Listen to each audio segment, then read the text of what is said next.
கிறிஸ்துவுக்குள் பிரியமானவர்களே, இந்த நாளுக்கான தினசரி தியான வசனம் மத்தேயு எழுதின சுவிசேஷம் 13வது அதிகாரம் 45வது வசனம். மத்தேயு 13:45, மேத்யூ 13:45.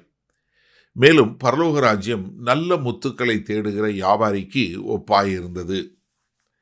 அதாவது முதல்ல 44வது வசனத்தில் ஒரு வசனம் சொன்னார். என்ன ஆண்டவர் ஒரு ஓமானம் சொன்னார். இங்கே ஒரு மனுஷன் வேலைக்கு போயிட்டு தேடி வேலை பார்த்துட்டு இருக்கான். திடீர்னு பார்த்தா அவனுக்கு ஒரு பொக்கிஷம், பரலோக ராஜ்யம் பொக்கிஷமாக கிடைக்கிறது. அவன் தேடலை, அது ஆக்சிடென்டலாக தற்செயலாக நடக்கக்கூடிய காரியம்.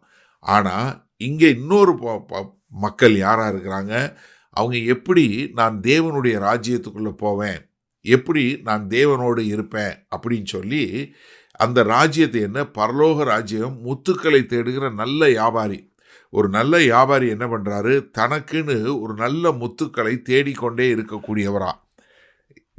அவர் பார்க்கறது வியாபாரமாக இருந்தாலும், ஆனால் அவர் என்ன தனக்கென்று ஒரு முத்தை தேடக்கூடியதா. நீங்கள் பண்டைய நாட்களில் அவங்க விலையேர்ந்த பொருளாக விற்றது முத்துக்கள் தான்.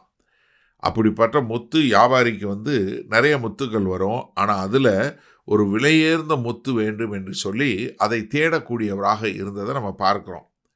இந்த ராஜ்யம் எப்படி இருக்குது, அப்படி தேடுகிற வியாபாரிக்கு ஒப்பாய் இருக்கிறது என்று சொல்லக்கூடியதா.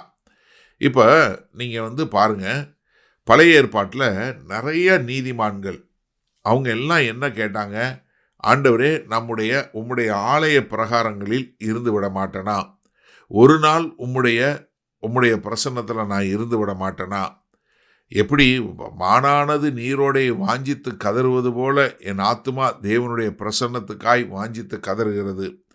பழைய ஏற்பாட்டு தீர்க்கதரிசிகளுடைய அழுகை என்ன, ஆண்டவரே உம்முடைய ராஜ்யம் வந்து விடாதா, நாங்கள் உம்மை பார்த்து விட மாட்டோமா என்று சொல்லக்கூடிய அவர்கள் தவித்து ஏங்கி தவித்து பாடிய பாடல்கள் நம்ம சங்கீத புஸ்தகம் முழுவதும் பார்க்கிறோம்.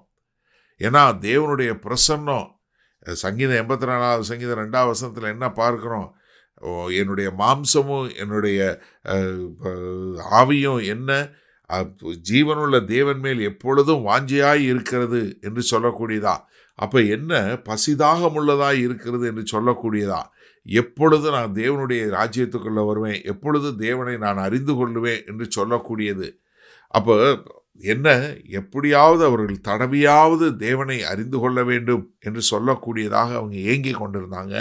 அதே மாதிரி தான் இந்த வியாபாரி என்ன பண்ணுறாரு, நான் எப்படியாவது தேவனை அறிந்து கொள்ள வேண்டும், நான் எப்படியாவது தேவனுடைய ராஜ்யத்தை தெரிந்து கொள்ள வேண்டும் என்று சொல்லக்கூடிய ஒரு தேடுதல்.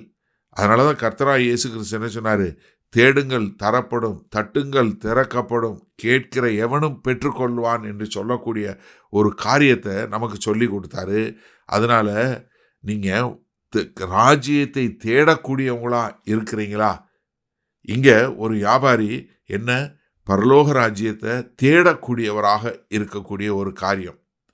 சரி, இந்த நாளில் இந்த வசனத்தை நம்ம எப்படி எடுத்துக்கொள்வது?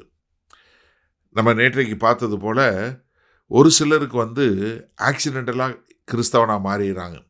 எனக்கு ஒரு நல்ல சம்பவம் ஞாபகம் இருக்கிறது. நான் ஒரு முறை சைபீரியாவுக்கு போயிருக்கும்போது, ரஷ்யாவில் இன்டீரியர் உள்ள சைபீரியாவில் ஒரு இடத்துக்கு போயிருக்கும்போது, பிரஸ்கோபியாஸ்க் என்று சொல்லக்கூடிய ஒரு இடத்துக்கு போயிருக்கும்போது, அங்கே ஒரு சகோதரி ஒருத்தரை கூப்பிட்டு வந்தாங்க. எப்படி அங்கே ஒரு ஆளை கொண்டு வந்தாங்க. அவர் கொஞ்சம் ஆல்கஹால் குடித்து இதாக அடிக்டாக இருந்தவர் வந்தார். இப்போ அவர் வந்த உடனே அவர் இந்த மாதிரி இந்த சகோதரி கூப்பிட்டு வந்த உடனே அவர் முன்னாடி வந்தார். அவருக்கு ஜெபம் பண்ணி ஆண்டவரை சொல்லி ஒரு சின்னஸ் பிரேயரை சொல்லி அவர் தலையில் கை வச்சு ஜெபம் பண்ண அடுத்த நிமிஷத்தில் அவர் என்ன பரிசுத்த ஆவியை பெற்றுக்கொண்டு அவர் நவமான பாஷை பேச ஆரம்பிச்சிட்டாரு. அவர் என்ன ஒரு பெரிய ஒரு மாறுதல், எப்படி தலைகீழாக மாறி போயிடுச்சு அவருடைய வாழ்க்கையை. இன்றைக்கி ஒரு ஊழியக்காரனாக இருக்கிறாரு. இது நடந்து 10 வருஷத்துக்கு மேலே ஆயிடுச்சு. சிந்திச்சு பாருங்கள், அந்த சகோதரி இன்றைக்கி சபைக்கு வந்துட்டு தான் இருக்கிறாங்க. அந்த சகோதரி எவ்வளவோ காலம் கர்த்தரை தெரிஞ்சு கொள்ளணும்னு தேடி வந்தாங்க. ஆனால் இன்னொருத்தர் சும்மா அவருக்கு பார்க்க வந்தவங்க அவங்க கூப்பிட்டு வந்தாங்க, அவர் பரலோக ராஜ்யத்துக்குள்ளே வந்தார். அப்போ நீங்கள் சிந்தித்து பாருங்கள், ஒரு சிலர் இன்றைக்கும் தேவனுடைய ராஜ்யத்தை வருவதற்காக தேடிக்கொண்டிருக்கக்கூடிய மக்களாக இருக்கிறாங்க.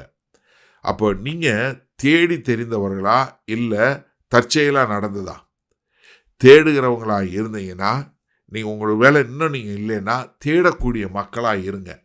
தேடுகிற எவனும் கண்டடைவான் என்று சொன்ன வார்த்தையின்படி நீங்கள் முதலாவது தேவனையும் அவருடைய ராஜ்யத்தையும் நாடக்கூடியவர்களாய், ஆங்கில வேதாகமத்தில் அழகாக போட்டிருக்கு, seek first the kingdom of God. அப்போ நம்ம முதலாவது தேவனையும் அவருடைய ராஜ்யத்தையும் தேடக்கூடிய மக்களாக இருந்து தேடி அடைந்து கொள்ளக்கூடிய மக்களாக இருப்பீர்களா? மகா கிருபையும் இரக்கம் நிறைந்த எங்கள் அன்பின் தகப்பனே, அநேகருக்கு ஆக்சிடெண்ட்டாக நடந்திருக்கலாம். ஆனால் அநேகர், ஆண்டவரே, பலர் இன்னும் ஆண்டவரே உம்முடைய ராஜ்யத்தில் வர வேண்டும், உம்முடைய ராஜ்யத்தை அறிந்து கொள்ள வேண்டும், உம்முடைய ராஜ்யத்திற்குள் இருக்க வேண்டும் என்று சொல்ல தேடக்கூடிய ஒரு காரியத்தை பார்க்கிறோம். ஆண்டவரே, அப்படி தேடுகிற யாவரும் உம்மை கண்டடையக்கூடிய ஒரு கிருபையில் எங்கள் தேவன் வழிநடத்த வேண்டுமாய் இயேசு கிறிஸ்துவின் மூலம் ஜெபிக்கிறோம் வல்ல பிதாவே, ஆமேன். கர்த்தர் உங்களை ஆசீர்வதிப்பாராக. நாம் இன்று மாலை மன்னால சந்திப்போம்.